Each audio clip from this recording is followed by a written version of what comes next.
Hey, everybody, welcome to today's episode. We have Enzo back. So exciting. He told us his story last week. If you missed that, please go ahead and definitely listen. And then go ahead and tune in today. He has got some definite advice for parents. For parents with kiddos in trouble. And he's got some great things to say to us. I love having the kiddos on. Thanks so much, Enzo, and hope you guys have a great listen. Bye-bye. I get it from just my experiences when I talk to parents and they know that, that we had a kiddo who struggled with substances and whatnot. They're just like, oh my gosh, you get it. Like their shoulders, everything just is like, oh, it's such a relief because there's things that are, I would say, kind of impossible to explain from a parent point of view. And I think the same thing from a kid.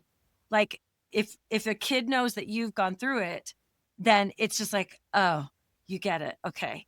And so it's almost tangible, the relief that I've sensed with parents. Do you find that when you are coaching kids? Yeah. Yeah. I mean, and the reason part of it is that for me, when I was, going through the wilderness and going through the boarding schools, it was pretty clear right off the bat, like who is in this field working because it means something to them and who is just here that they like to be outside and they like camping, and so they end up taking the job. And so it's usually like about a 5-minute thing that it's like, oh, okay, yeah, I can tell. And like when I train people, it's like, okay, yeah, I can tell that you're gonna really kill it at this job. It doesn't take much to know, and Yeah, then that's there's other fair. people that surprise you, of course. You're like, I don't know. Sure. But then there's some people that you're like, yeah, we'll try and like hopefully, um, but yeah, it does make a difference for sure to know that somebody else has been there and has done it, and those are the people that I remember and that I listened to in a different way. Yeah. Yeah. Oh, it's so interesting. So, I mean, there's so many things I could ask. One, right? Mhm. Like, what could I mean, this, because I'm a parent coach, like, what could your parents have done a little bit differently or a lot differently? And then also, are there things in the industry that you feel, could be switched and changed just in your opinion, right? Like, Mhm. where do you want to start? Yeah, well, so for the things that I wish parents knew, so there's a couple things. So one thing was like I was always just trying to make it, right? Hmm. Like I just wanted to get by. I didn't want to cause chaos for anybody. And I didn't Right. want to like make anybody's life harder. I wasn't a maniac. And I really haven't met any kid that I'm like, I think you might actually be a psychopath.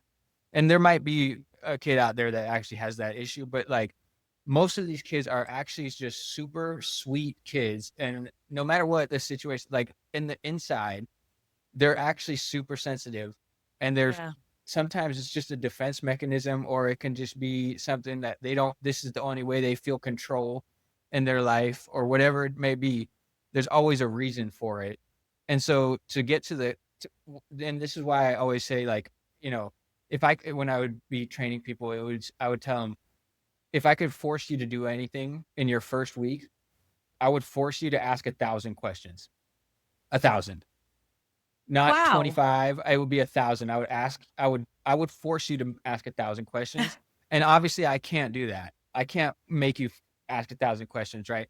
But the reason for that is because the curiosity approach, and to come at a kid and say like, I'm not sure what it is about, like, I don't know, right? Like, I know you're here because people say this is what you were doing or whatever, like, but like, I want to know, what is your thought, like, why has this all happened? And I'm not saying like right off the bat they'll just tell the staff to walk in and start saying that, or you know what I Yeah. mean, but like the curiosity, right? And asking questions to the kid, because I remember there were staff back when I was in like a client, and here's, maybe we can transition now into like what I would change is like, for the most part, everybody does a phenomenal job in the industry, because it's pretty hard to stay in the industry if you don't love what you're doing. Like, you will have too many headaches, Oh, agreed. you will get too much pushback, and you will have too many arguments. Like, it's just like there's no way that you just stay in the industry just because for any other reason really than it means something to you most of the time. Yeah, I think Um, that's true.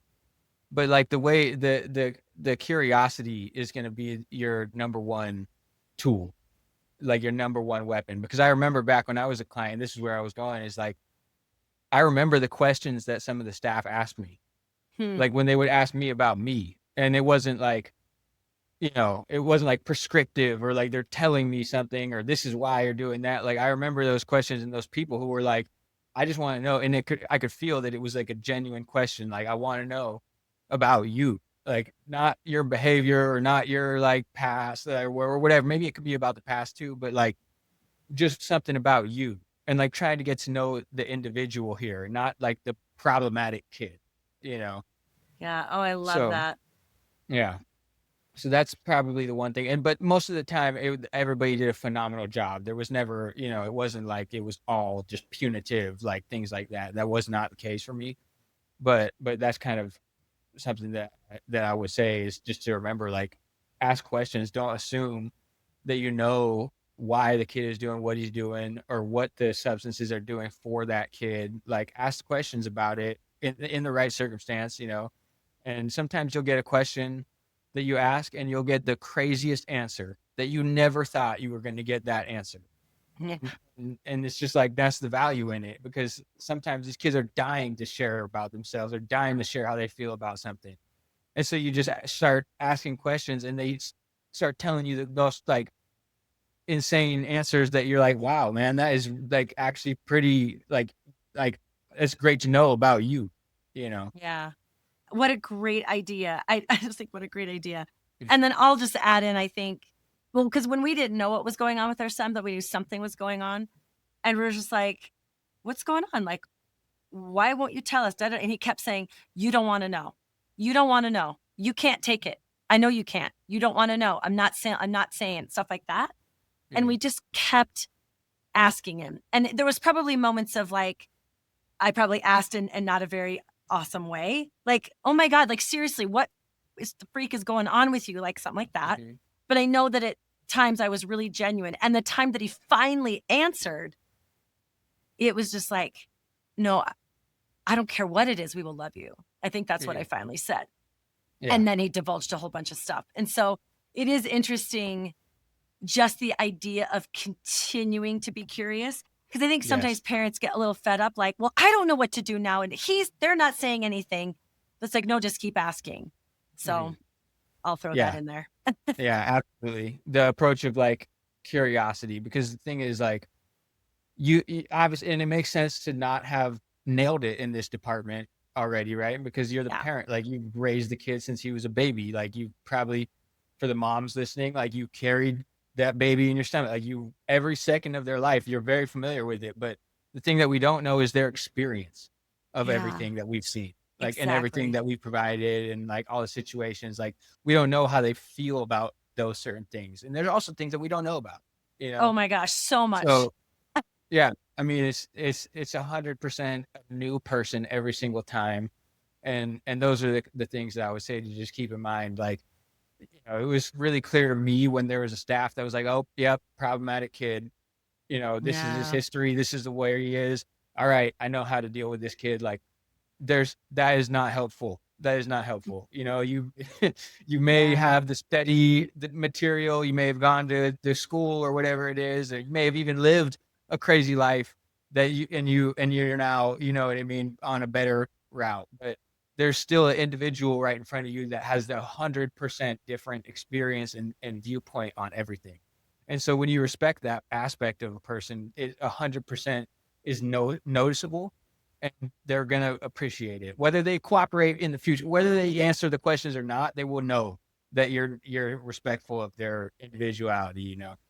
Oh my gosh. I just appreciate you saying that so much. It's so true. It's so true. Okay, I'm gonna run you back to the parent thing. Just what do you think parents in general can do better or different? Like I love this Mhm. idea of respecting the individual, which I think is really helpful too, because sometimes parents, it was I'll just even I did it was like, well, your brothers did this fine. So like what's going on with you? I would sort of throw my children in a pile together instead of because they're at the time there's 4 boys, and so it was a little bit easier, I think. I don't know. But anyway, and to realize they are so different from and I had to learn that, I feel like. So besides respecting their individual or individuation, what word is that? Yeah, whatever. Unique, yeah. Yeah. What else would you say to parents? Like this is who listens, what would you Yeah. say to these parents who are Yeah. even So dealing with some crazy shit? right. Right. So I would say this, and I'll put it into like a sort of a metaphor. So effectively, the parents are the kings and queens of their household, and they're the kings and queens of their small kingdom, right? They have like 5 kids, and like that that is effectively what is going on in the household, right? And I'll say this, like, if a king was sitting on a king who's in perfect control, or a queen who's in perfect control of their castle, right, doesn't hear about an issue that's going on in the kingdom and start throwing their things around and like stand up off the like their throne and like throw things and like get all frustrated, like, oh my gosh, how could that farmer have done something like that? Like or like, oh, there's an element of stoicism that's required, right, in that Yeah. leadership role. And a parent is the ultimate leader of the child, right? 100%. And then so when there's an issue going on, I would say to really lean into as much stoicism as possible. And it's going to be a challenge because this is your child and there's things that are alarming going on, right?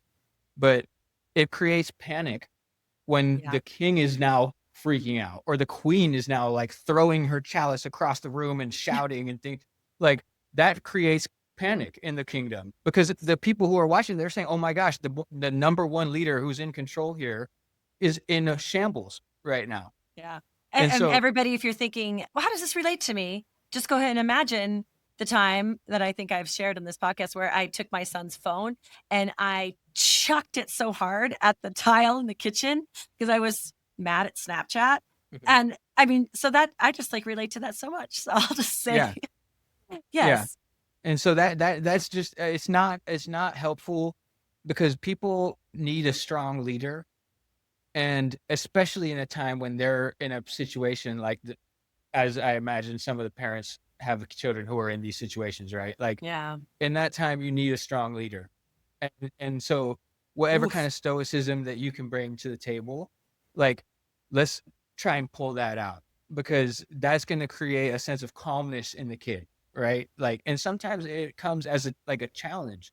Like, can Yeah. I get this person off of their, like, am I able to move around the situation, and like what room do I have? And it's not useful, right? Like Yeah. if there's an And you're issue not, going on. Yeah. sorry, No, go sorry to ahead. interrupt. I was just thinking, you're not saying take control of everything. I just want to that's not stoicism. Stoicism is Yeah. like taking, I mean, there's a lot to stoicism and I think some of it's really helpful, but it's not ignoring. That's not Mhm. stoicism, right? People get confused. It's not avoiding, Mhm. it's taking a beat to understand what's actually really happening, right? Yeah. Yeah. And Yeah. And thank you for clarifying that because it doesn't mean, oh, just make it seem like nothing's going on, or, oh, right. just forget about it and just move forward. Like, just really, it's about containing the kind of Yes. emotion that's it's going to be there, right? And you don't have to let it overthrow you and like Right. create chaos now in the kingdom, right? Like, if there's the last thing I want, if say I'm in a situation and there's a leader involved, and then like we all have a goal, and then all of a sudden the leader starts to panic, Yeah. right? Like that's going to create chaos throughout the whole thing. Like we don't see, most presidents and leaders of companies and things having freakouts on, like, maybe sometimes we do, Most of but the like, time. yeah, but like a lot of the time, the leaders are supposed to be a steady force, right? Not somebody Yeah. who's being thrown left and right and just subject to whatever situation comes. And so, um, I don't know. No, That's kind of I, the mentality that I try and approach it with. yeah, it's so interesting because that, especially coming from a young person, can I call you a young person? Yeah, Younger absolutely. person. I'm definitely a young person. I mean, Hopefully, I'm a young person. you're a young person who's lived a lot of life. I'll say that. Mhm. I think that is fascinating because most kids can't say, like, I need you to step up and lead me to their Right. parents, right? They're going to be like, F you, I'll go find somebody else who will lead me, perhaps. Right. Right. Which I think I've definitely seen that, felt that. And so I really appreciate that coming from a younger person saying like, please, like step up and lead, be that Mhm. force. And that means boundaries. It means Mhm. clear communication. It means a lot of things. It does not mean punitive control. So Mhm. that's, I just, because that's right. That's what we're saying here. Right. That's not going to be helpful to anyone. But Right. but our children, they really do. They need a leader. They really do. Mhm. Yeah. So I mean, and I really yeah. appreciate you saying that. And Yeah. Yeah, that's absolutely right. So those are kind of the things that I would say, and thank you again for having me yeah, here. yeah, this is Yeah. great, Okay. Enzo. Thank you so Yeah. much. And I appreciate you so much because, well, tell us what you're doing right now. Who do you work with and who do you work for right now? Yeah. Well, so right now I'm doing mentorship for kids who either are, coming home from a program and they're trying to adjust back to life, or they may just have kind of a loss of direction going on. And they're looking for some kind of guidance, but aren't really super interested in seeing like a therapist, right? Like I'm not a Yeah. therapist, and it's not to devalue the therapist role. Um, Yeah. but just for a kid that may not want to listen to a therapist, but who may Or listen to in somebody. addition to a therapist, you would come in for Absolutely. sure. Yeah, that's also the other thing is like as a supplement, like to a therapeutic approach, somebody who's lived it before and can connect with the kid. So yeah. Awesome. Great. Well, how do people get a hold of you? Do you want to just put that in the show notes? Do you want to just tell us like your Yeah. email even? Sure, sure. Yeah, I'll send you my email Okay. and we can do that. Yeah. Fantastic. Well, it's been so fun to get to know you better. And I thank you again for everything you're doing. And I thank you for, being alive and for making a difference. Thank you. Yeah. Thank you. Yeah. Okay. Bye, everybody. All right.